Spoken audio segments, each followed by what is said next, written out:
자, 이런 말이 있습니다. 눈물을 내가 닦으면 이건 인내다. 눈물을 나를 사랑하는 사람이 닦아주면 위로다.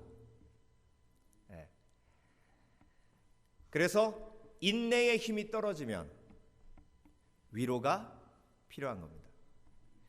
하나님은 위로의 하나님이신데요, 이사야서 66장 13절, 어머니가 자식을 위로함 같이 내가 너희를 위로할 것인즉 너희가 예루살렘에서 위로를 받으리니. 그런데 여러분, 중요한 건 하나님이 위로하시는 하나님이시지만 하나님도 위로를 원하십니다. 예레미야서 8장 18절, 예레미야의 마음을 통해서 하나님의 마음을 표현하신 것인데요, 슬프다 나의 근심이여 어떻게 위로를 받을 수 있을까? 내 마음이 병들었도다. 그래서 여러분, 우리의 거룩한 삶은 하나님의 가장 큰 위로입니다. 그래서 여러분은 하나님을 위로할 수 있는 위대한 사람입니다. 이사야서 40장 1절, 너희의 하나님이 이르시되 너희는 위로하라, 내 백성을 위로하라. 오늘 본문 마지막 절도 그러므로 이러한 말로 서로 위로하라 하셨습니다. 자, 하나님께서 위로하라고 하시고 또한 위로하시는 하나님이신데 데살로니가 교회에 위로가 필요했습니다. 그래서 하나님께서 위로의 말씀을 사도 바울의 성령을 통해서, 사도 바울 속에 계신 성령을 통해서 감동하신 거예요. 그래서 여러분, 저와 여러분에게 위로가 필요할 땐 하나님이 우리에게 위로의 말씀을 주시는 줄 믿습니다. 오늘 여기 나와 계신 저와 여러분도 너무나 큰 위로가 필요해요. 왜 위로가 필요합니까? 날마다 낙심해요. 날마다 근심해요. 날마다 실망해요. 날마다 화나요. 날마다 슬퍼요. 그리고 날마다 죄 속에 빠져요. 그래서 죄책감이 들어요. 그래서 우리는 하나님의 위로가 필요합니다.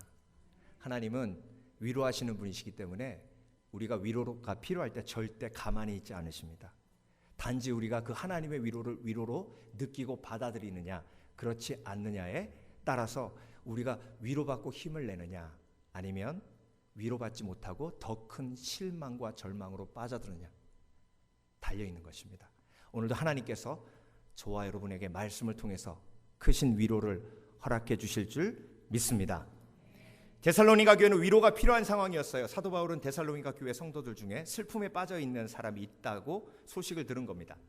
오늘 13절을 보면 데살로니가 교회 상황을 유추해 볼 수 있습니다. 데살로니가 교회가 어떻게 시작이 됐죠? 고난으로부터 시작이 됐어요.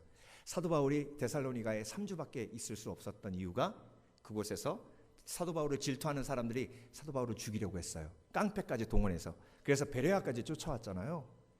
사도 바울은 도망갔지만 베레아까지 도망온 그 불량배들이 가만히 있겠습니까? 데살로니가로 다시 돌아가서 데살로니가 교회를 핍박했어요. 그래서 데살로니가 교인들이 둘 중에 하나를 선택해야 되죠. 믿음을 버리느냐 아니면 고난을 이기느냐. 그런데 그 데살로니가 교인들에게 희망과 소망이 뭐였냐면 예수님이 다시 오신다였어요. 사도 바울은 우리를 떠났지만 사도 바울이 우리에게 전한 말씀, 예수님은 다시 오시는데 그 모습을 어떻게 사도 바울이 그들에게 선포했냐면 구름 타고. 왜냐하면 예수님이 승천하실 때 그렇게 말씀하셨거든요. 내가 승천하는 것과 같이 오리라. 그런데 그날과 그 실은 알지 못해요. 그런데 예수님이 꼭 오세요. 오시면 오늘 본문에 나와 있는 것처럼 죽은 자들이 전부 일어나고 그리고 하늘로 들리워서 예수 그리스도가 오실 때에 믿음의 사람들은 휴거되어 공중에서 주님을 만나는 거예요. 그래서 오늘 찬양 불렀잖아요. 하나님의 나팔 소리 천지 진동할 때에 예수 영광 중에 구름 타시고 천사들을 세계 만국 모든 곳에 보내요 구원 얻은 성도들을 모으리 나팔 불 때 나의 이름. 이 말씀이 요한계시록에 나와 있는 말씀을 그대로 옮긴 거이기도 하지만 오늘 본문 말씀을 그대로 설명하고 있는 찬양이기도 합니다. 그러니까 이 말씀을 통해서 절망에 빠져 있는 데살로니가 교인들에게 희망과 소망을 하나님께서 주시며 위로하신 거예요. 그런데 그들에게 어떤 질문이 있었냐면, 너무 예수님의 재림을 기다리다가 어떤 형제는 순교당하고 어떤 할아버지는 돌아가셔요. 그러니까 자기 모습을 대유해보면서 대입해보면서 실망이 되는 거예요. 예수님 오신다고 해놓고, 예수님 곧 오신다고 해놓고 왜 이렇게 안 오시지? 그러면 저들은 죽었으면, 예수님의 재림을 보지 못하고 죽으면 너무 허무한 거 아니야? 그러면 우리도 그렇게 죽는 거 아니야? 그러면 믿음이 다 무슨 소용이야? 이런 실망과 낙심에 빠져 있는 거예요. 그래서 다시 한번 사도 바울을 통해서 오늘 본문에 부활과 예수 그리스도의 재림과 그리고 휴거와 영원한 삶에 대해서 강조하시며 그들을 뭐하고 계시는 거예요? 위로하고 계시는 거예요. 그래서 오늘 본문 18절에 그러므로 이러한 말로 서로 위로하라. 어떻게 위로하라고 하셨어요? 다 잘 될 거야, 이렇게 위로하라고 하셨어요? 아니에요. 이러한 말로, 말씀으로 예수님께서 다시 오신다, 우리는 죽지 아니하고 부활한다, 그리고 영원한 생명이 있다, 이러한 말로 서로 위로하라고 하시는 겁니다. 그러니까 여러분, 위로는요, 하나님을 향한 믿음이 내 속에 임할 때 믿음으로 오는 축복이에요. 그래서 믿음이 크면 클수록 하나님의 위로가 큰 줄 믿습니다. 그래서 우리는 이렇게 위로하는 거예요. 할렐루야, 주께서 다시 오십니다. 그런데 이런 질문을 하신 분이 계셨어요. 목사님, 아니 예수님께서 임마누엘 예수님 아니십니까? 예수님 우리와 항상 함께 하시지 않습니까? 그리고 요한계시록 3장 말씀을 보도 문 밖에서 문을 두드리니 마음문을 열면 내가 들어가서 나는 너와 더불어 먹고 너는 나와 더불어 먹으리라 하셨지 않습니까? 그러면 예수님이 우리 속에 계시고 나와 함께 계시는데 왜 또 오신대요? 이미 와 계시는데 왜 오시냐고 하시냐고요. 그 이해가 안 됩니다. 그래서 제가 이렇게 설명을 드렸어요. 지금도 끄떡끄떡 하시는 분 계세요. 똑같은 질문이 내 속에 있었다고. 잘 들어보세요. 예수님이 나와 함께 계신다는 건 나와 천국까지 동행하시고 나의 위로자, 나의 주인이 되시고 그리고 나의 모든 것이 되신다는 그런 예수님의 또 하나의 약속이고요. 두 번째 약속은 뭐냐면 예수님이 다시 오신다는 건 심판의 날이에요. 심판. 그러니까 이 모든 세상이 예수님이 다시 오심으로 끝이 오는 거예요. 그러니까 예수님이 나와 함께 계시는 것이 예수님이 다시 오심으로 완성되는 겁니다. 그러니까 우리는 예수님이 나와 함께 계시지만 그 심판의 날을 준비하고 예비해야 되죠. 슬기로운 다섯 처녀처럼. 할렐루야. 그러니까 예수님이 다시 오신다는 건 믿는 사람들에겐 가장 큰 기다림이고 소망입니다. 그래서 요한계시록이 어떻게 끝나요? 마라나타, 주 예수여 오시옵소서. 우리 다 함께 고백해 봅니다. 마라나타, 주 예수여 오시옵소서. 그래서 이렇게 믿음으로 위로받는 사람은 오늘 본문을 통해서 보면 세 가지를 이길 수 있어요. 첫 번째로 절망을 이깁니다. 할렐루야. 할렐루야. 두 번째로 두려움을 이깁니다. 할렐루야. 마지막으로 세 번째, 믿음으로 위로받으면 고난을 이깁니다. 자, 첫 번째, 믿음으로 위로받으면 절망을 이기는데요. 아까도 함께 나눈 것처럼 예수 그리스도를 믿으며 핍박받고 실망하고 낙심되니까 데살로니가 교인들이 낙심하고 또 낙심했어요. 그러니까 예수 그리스도께서 주신 말씀을 통해 사도 바울이 위로하는데 그 위로가 뭐였어요? 부활과 재림과 그리고 영원한 생명이었습니다. 저와 여러분에게도 하나님께서 동일하게 말씀하고 계시는 줄 믿습니다. 절망한 영혼아 일어나라. 예수 그리스도께서 다시 오신다. 절망한 영혼아 일어나라. 우리는 영원한 생명을 소유하고 있다. 형제들아, 자는 자들에 관하여 너희가 알지 못함을 우리가 원치 아니하나니 이는 소망 없는 다른 이와 같이 슬퍼하지 않게 하려 함이라. 우리가 예수에 죽었다가 다시 사심을 믿을진데 이와 같이 예수 안에서 자는 자들도 하나님이 저와 함께 데리고 오시리라. 데살로니가 교인들은 본인들이 절망한 줄 알고 있었어요. 그래서 하나님의 위로가 그들의 위로가 되었습니다. 그런데 오늘 말씀을 들으면서 나는 절망 안 했는데, 인생 살만한데, 인생 살만한데 절망 안 했는데, 그러니까 이 메시지가 내게 안 되는 거예요. 여러분 오해하지 마세요. 여러분 절망을 속이지 마세요. 절망이 뭐냐면 단절된 소망이에요. 소망과 단절됐다. 그러니까 그리스도 안에서의 소망이 죽은 분은요 절망한 사람이에요. 절망한 사람이 무슨 어떻게 얘기하는지 아십니까? 에이 대충 이렇게 살다 죽지 뭐. 아유 그냥 힘든 일이나 없고 아프지만 않았으면 좋겠어. 어디 재미있는 일 없나? 기웃. 자, 이 삶의 특징이 뭐예요? 천국의 소망 없죠? 비전과 꿈이 없어요. 복음을 전하고 땅끝까지 이르러 복음 전하는 제자의 삶 전혀 관련 없어요. 뭐만 찾아요? 재미있는 일, 쾌락만 찾아요. 쾌락을 찾는 삶이 가장 크게 절망한 사람이에요.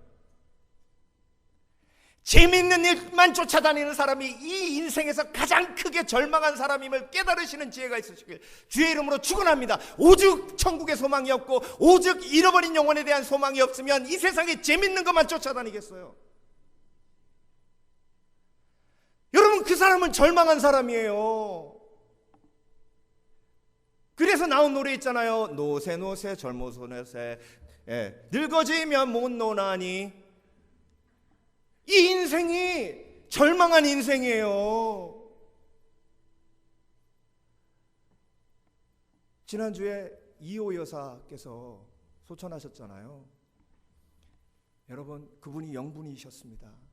그런데 장례식에 그 위패에 뭐라고 써 있어요? 장로 이희호. 거기다 영분이라고 쓰지 않아요. 대통령이 돌아가셔도 거기에다가 대통령이라고 쓰지 않습니다. 왜? 그 부르심은 나의 영원한 부르심이고 영원한 직분이기 때문에 그래요. 높고 낮으면 중요하지 않아요. 크고 작으면 중요하지 않아요. 성도, 집사 크고 낮음이 중요한 게 아니에요. 그 삶의 마지막이 그것으로 마무리된다는 거예요. 신문 기사에 이렇게 났습니다. 이호 여사는 끝까지 찬송하다 가셨다고. 그러니까 여러분 이게 신앙인의 모습이에요. 끝까지 소망을 놓지 않는, 끝까지 절망하지 않는, 그리고 그렇게도 원하셨던 남북 통일을 보지 못하고 가셨으나 후대에서 꼭 하나님께서 이루실 것이라고. 그러니까 여러분 절망은 다른 게 아니에요. 주 안에서 소망을 찾지 못하면 절망이에요. 왜 주 안에서 소망을 찾아야 합니까? 우리의 소망은 천국에 있고 우리의 소망은 예수 그리스도의 재림을 기다리는 신앙이고, 그렇기 때문에 오늘도 우리가 하루를 최선을 다하면서 사는 겁니다. 재림의 신앙이 지켜주는 건요 헛된 소망을 내려놓게 합니다. 헛된 소망이 재림을 바라보면 내려놓게 돼요. 일상에 최선을 다하게 합니다. 왜? 예수님이 언제 오실지 모르기 때문에. 어제도 그 졸업식이 있어서 이제 갔는데요. 애들한테 이제 전화를 하니까 애들만 뭐 놔두고 오니까 조금 불안하잖아요. 전화를 하니까 뭐 잘 지내고 있어요. 뭐 우리끼리 뭐 하고 있어요. 그러면서 꼭 마지막에 물어보는 게 엄마 언제 오세요? 그러면요 집사람은 절대 몇 시까지라고 얘기 안 해요. 그냥 빨리 가. 그래서 내가 물어봤어요. 아니 몇 시까지 간다 그러면 딱 시간 맞춰서 기다릴 텐데 얘네들 긴장하라고. 긴장하라고. 몇 시까지 딱 간다 그러면 막 어질러 놓고 있다가 10분 전에 딱 치우고 그러면 되잖아요. 근데 언제 오실지 모르니까 항상 긴장하고 있으라고 그렇게 얘기한다는 거예요. 그게 그 아이들을 위한 거예요. 하나님께서 우리를 사랑하셔서 그날과 그 시를 알지 못하게 하셨고요. 그날과 그 시를 알지 못하게 하신 이유는 우리가 하루를 최선을 다해서 살게 하시기 위해서예요. 그래서 여러분, 재림신앙을 가지고 있는 사람은요, 하루에 최선을 다합니다. 근데 하루를 하찮게 여기는 사람은 그건 온전한 재림신앙이 아니에요. 그래서 정말로 믿음으로 올바로 서 있는 사람은 마라나타 주 예수여 속히 오시옵소서라는 고백을 하고 오늘 내가 맡은 일에 최선을 다합니다. 재림신앙이 지켜주는 게 슬픔과 고통과 고난을 이기게 하고요, 거룩한 삶을 사는 동기가 되고, 무엇보다 선교와 전도의 급박성을 인식하게 해요. 왜? 예수님이 곧 오시면 심판이 임하고 그 전에 한 영혼이라도 어떻게 해야 돼요? 더 구원해야 돼요. 그게 꿈과 비전이에요. 여러분, 오늘 내 삶이 왜 이렇게 재미없고 왜 이렇게 지루한지 깨닫는 지혜가 있으시길 주의 이름으로 축원합니다. 족구를 해도요, 탁구 한 판을 쳐도 그냥 치면 재미없어요. 아이스크림 내기라도 해야 재밌어요. 네. 다 웃으시잖아. 진짜 그렇죠? 윷놀이를 해도요, 그냥 하면 재미없어요. 상품 하나 걸어놓고. 왜? 그게 소망이고 목적이기 때문에 그래요. 인생이 왜 재미없는지 아세요? 여러분이 삶을 걸 수 있는 소망과 목적을 잃어버리셨기 때문에 그래요. 그러니까 재미가 없는 거예요. 아이스크림 걸고 하는 족구랑 상을 걸고 하는 탁구랑 그렇지 않은 탁구랑 재미가 너무 많이 다른 것처럼, 여러분, 삶의 소망과 목적을 다시 한번 회복하시길 주의 이름으로 축원합니다. 절망은 하나님 안에서의 소망을 찾지 못한 게 절망이에요. 오늘도 말씀을 통해 그 소망과 그 삶의 목적을 온전히 회복하시는 저와 여러분 되시길 주의 이름으로 축원합니다. 그래서 그 목적과 소망을 쫓아가기에 나는 매일매일 사도 바울처럼 속사람이 새롭다고 고백하시는 지혜가 있으시길 주의 이름으로 축원합니다. 두 번째, 위로받으면 두려움을 이길 수 있습니다. 믿음으로 위로받으면 두려움을 이길 수 있습니다. 자, 4장 15절 16절. 우리가 주의 말씀으로 너희에게 이것을 말하니 주 강림하실 때까지 우리 살아남은 있는 자도 자는 자보다 결탄과 앞서지 못하리라. 자, 보세요. 살아남아 있는 자, 그 다음에 죽은 사람을 뭐라고 표현했어요? 자는 자. 네. 근데 살아남아 있는 사람들이 지금 죽은 자를 보니까 어떤 두려움이 생기는 거예요? 나도 저렇게 죽을 거다. 그러니까 위로가 필요한 거예요. 주께서 호령과 천사장의 소리와 하나님의 나팔로 친히 하늘로 쫓아 강림하시리니 그리스도 안에서 죽은 자들이 먼저 일어나고. 이게 죽은 자가 일어나는 믿음. 그러니 예수 그리스도께서 죽으셨다가 부활하셨고, 그리고 나보다 먼저 죽은 자들이 죽었다 일어나니 나도 죽으면 일어나. 그래서 죽음에 대한 두려움을 믿음으로 이길 때, 그것이 죽음의 두려움에 빠져 있는 사람들을 위로하시는 하나님의 메시지인 줄 믿습니다. 그래서 여러분, 모든 두려움은 죽음에 대한 두려움을 뿌리에 두고 있습니다. 다시 한번 말씀드립니다. 모든 두려움은 죽음에 대한 두려움을 뿌리에 두고 있습니다. 그래서 죽음에 대한 두려움을 믿음으로 이기고 하나님의 위로하심을 말씀을 통해서 경험할 때 내 인생의 모든 두려움이 사라지는 거예요. 네. 자, 죽겠네의 이중성을 한번 제가 여러분들께 좀 말씀을 드릴게요. 여러분, 죽겠네 여기저기서 많이 들으시죠, 그렇죠? 제일 많이 듣는 게 배고파 죽겠네잖아요. 배고파 죽겠네. 이건 이해가 돼요. 배가 고파서 죽겠다는 거죠. 배고프면 죽잖아요, 진짜. 과장된 표현이지만. 근데 이중성을 한번 보세요. 배불러 죽겠대요, 또. 그렇죠? 그러니까 음식이 없어서, 돈이 없어서, 먹을 게 없어서 배고파 죽는다는 두려움이 있지만, 음식이 너무 많고 돈이 많아가지고 배부르면 또 배불러서 죽을 두려움에 빠지는 거예요. 이게 죽겠다의 이중성이라니까요. 내가 돈이 없어서, 돈 없어서 죽겠다. 근데 돈 없어서 죽겠다 이중성 뭐예요? 돈벼락 맞아 죽겠다 그래요. 또 돈에 파묻혀 죽겠다 그래요. 또 돈 많이 번 분들은 돈에 파묻혀 이게 무슨 얘기냐면, 돈에 파묻혀 죽겠다는 얘기는 뭐냐면, 내가 번 돈을 지킬 힘이 없다는 거예요. 이거 다 잊어버리면 큰일 난다는, 이거 어떻게 다 내가 다 지키냐는 거죠. 그러니까 돈이 없어서 죽겠다는 말은 사실 돈이 없어서 죽겠다고 한 말이 아니라고요. 내 마음속에 죽음에 대한 두려움이 그 두려움을 만들어냈다는 겁니다. 자, 미워 죽겠다 그러죠. 그렇죠? 미워 죽겠다. 그럼 미워 죽겠다의 이중성은 뭐예요? 아유, 이뻐 죽겠어. 또 그래.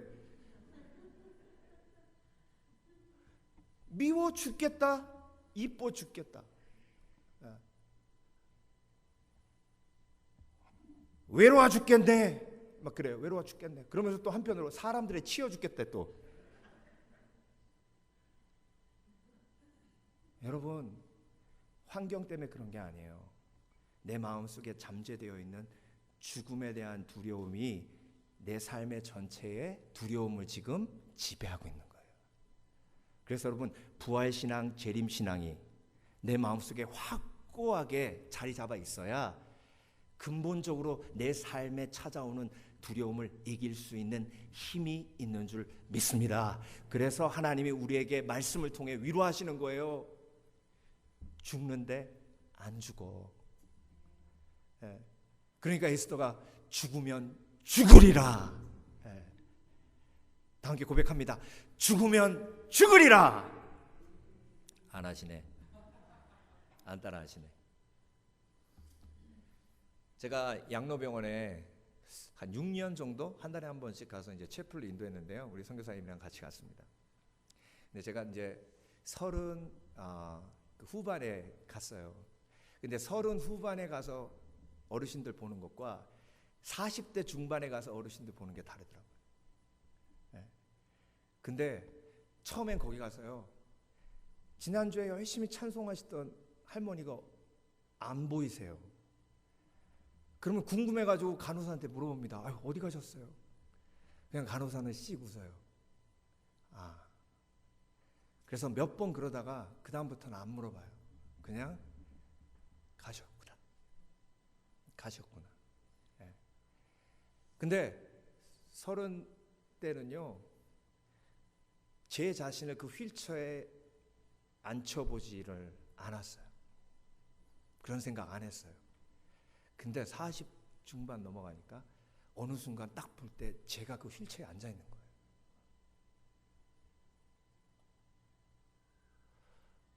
그러니까 양로병원 가서 채플 인도하는 게 두려워요. 여러분, 이게 현실입니다.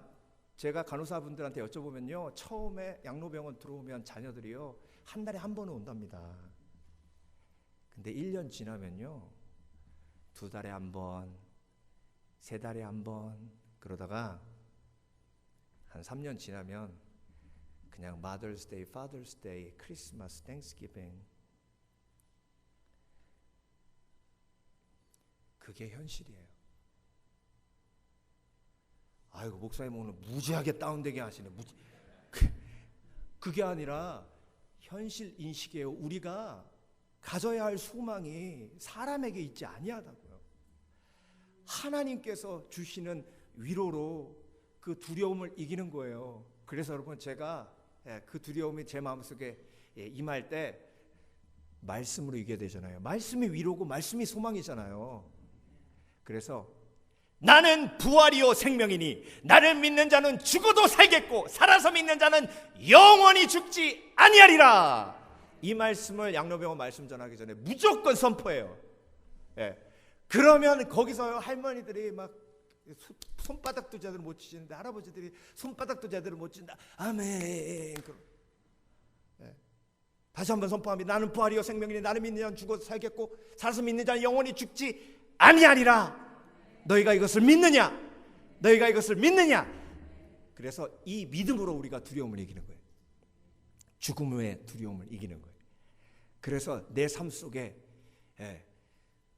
꽉 차 있는 걱정과 근심의 근원, 죽음에 대한 두려움을 이기고 예수 그리스도께서 주시는 평안, 그래서 예수님만이 참된 평안을 주실 수 있는 줄 믿습니다.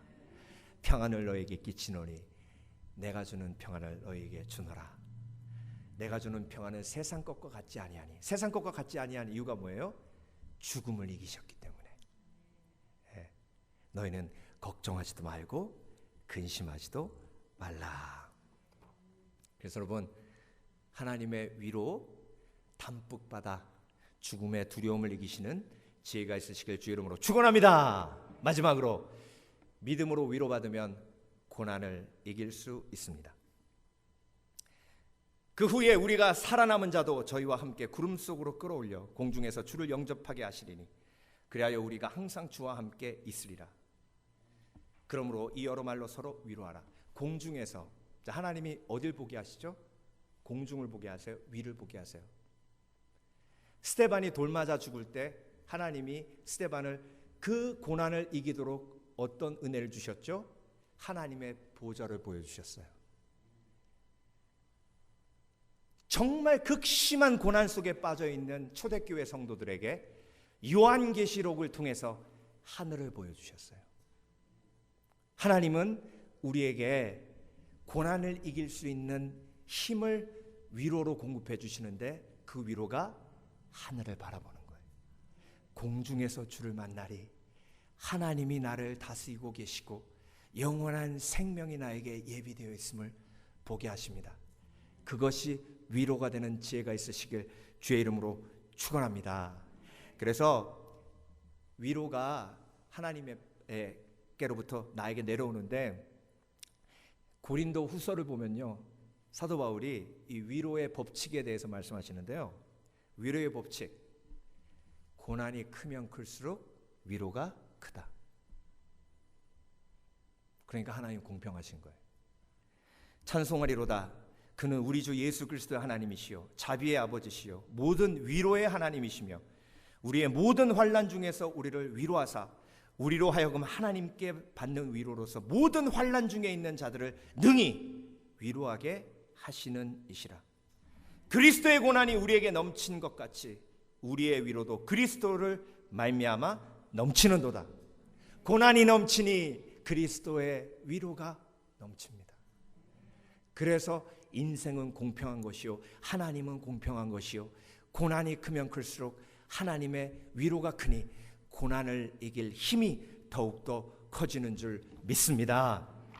그래서 여러분, 저와 여러분은 절대적으로 하나님의 위로가 필요합니다.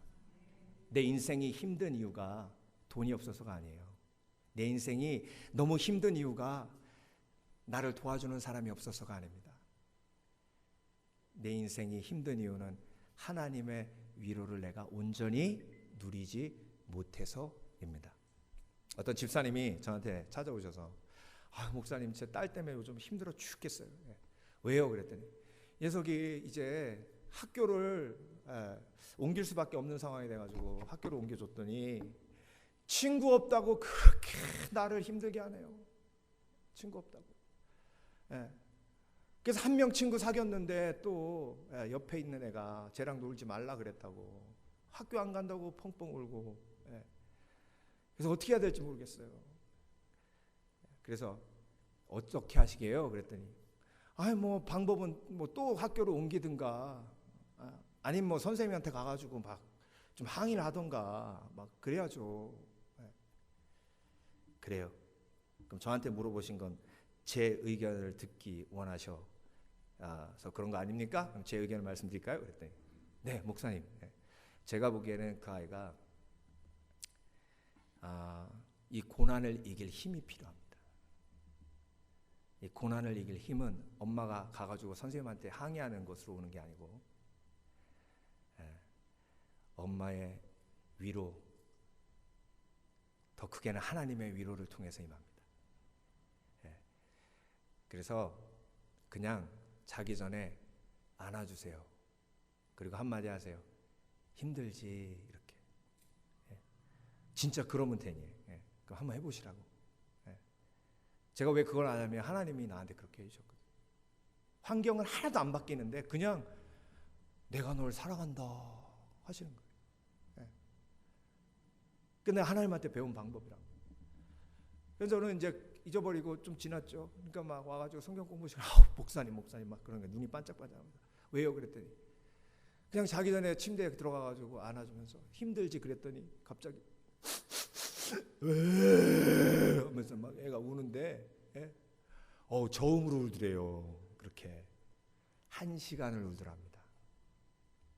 그래서 자기는 빨래 집어넣고 빨리 가서 빨래 빼서 드라이기에 넣어야 되는데 얘가 계속 우니까, 그래서 자기가 다 됐어? 그랬더니 아니 엄마가 또 끌어안대. 1시간 반을 그러더라고요. 1시간 반을.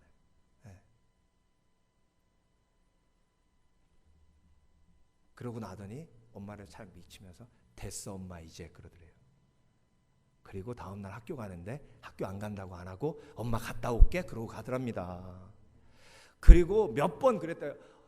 Mom, I need your encouragement. 그러면 침대 옆에 누르 누워가지고 같이 끌어안고 있는 거예요. 또 그게 1시간이 30분 되고 15분이 되고 10분이 되고 그 고난과 고비를 잘 넘겼어요. 그래서 여러분 하나님의 위로 받은 사람은요 세상을 뚫고 나갈 힘이 담기게 됩니다. 돈이 없어서 힘든 거 아니에요. 물론 돈이 있으면 좋겠죠. 돕는 사람이 없어서 힘든 거 아니에요.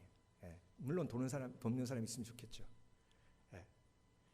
제가 이 이야기를 듣고 참 이렇게 동물도 위로가 필요하구나라는 생각을 하게 됐어요. 미국에서 있었던 일인데요. 한 성악가가 노래할 때 너무 힘들고 그래서 강아지를 키우게 됐는데 이 강아지가 그렇게 노래하는 걸 좋아한대요. 그래가지고 자기 노래할 때 항상 옆에서 이렇게 앉아가지고 자기 노래를 듣는 거예요. 그래서 노래 끝나면 왈왈 그런대요. 그러면 잘했다고 오케이. 그렇게 열심히 연습하다가 이분이 유명한 성악가가 된 거예요. 그러니까 여기저기서 오라고 막 난리가 났대요. 그러니까 어딜 가든지 강아지를. 그 강아지 이름이 니뻘이에요. 니뻘. 근데 너무 바쁘게 왔다 갔다 하다 보니까 과로해가지고요. 심장마비로 죽었어요. 그러니까 그 친구가 그 강아지가 너무 불쌍하니까 이제 오답을 해가지고 강아지를 자기 집으로 데려간 거죠. 근데 강아지가 그때부터 우울증에 빠졌대요. 짖지도 않고 그냥 구석에 딱 처박혀가지고 먹지도 않고 그러면요 이제 강아지 얼마 안 있으면 가시는 거예요. 너무 불쌍해가지고 어떡할까 하다가 그때는 이제 축음기가 있었대요. 축음기. 그래서 그 주인의 노래가 담겨져 있는 레코드판을 틀은 거예요. 그랬더니 그 구석에 처박혀 있던 강아지가 갑자기 귀를 확 세우더니 이렇게 일어나더니 그 축음기로 막 달려가가지고 그 축음기에다가 귀를 이렇게 틀어박더라는 거예요. 근데 여러분 놀라운 일이 그렇게 하루에 몇 번씩 그 주인의 노래를 틀어주니까 이 강아지가 짖기도 시작하고 뛰어당기기도 시작하고 다시 건강을 회복하더랍니다. 이게 위로의 힘이에요. 여러분이 왜 그렇게 힘이 없고 우울한지 하나님은 오늘도 하늘의 축음기를 크게 틀어놓으시고 여러분에게 위로의 말씀을 쏟아붓고 계십니다. 박 목사 보고 외치라고 하잖아요. 나의 백성을 위로하라. 강아지도 위로가 필요한데 하물며 하나님께서 귀하게 지으신 예수 그리스도의 독생자를 우리를 위해 십자가에 못 박히게 하실 만큼 사랑한 저와 여러분에게 그 필요를 채우지 않으시겠습니까? 하나님은 오늘도 여러분을 위로하고 계십니다. 그 위로를 받아 누려 힘내시길 주의 이름으로 축원합니다. 기도하겠습니다.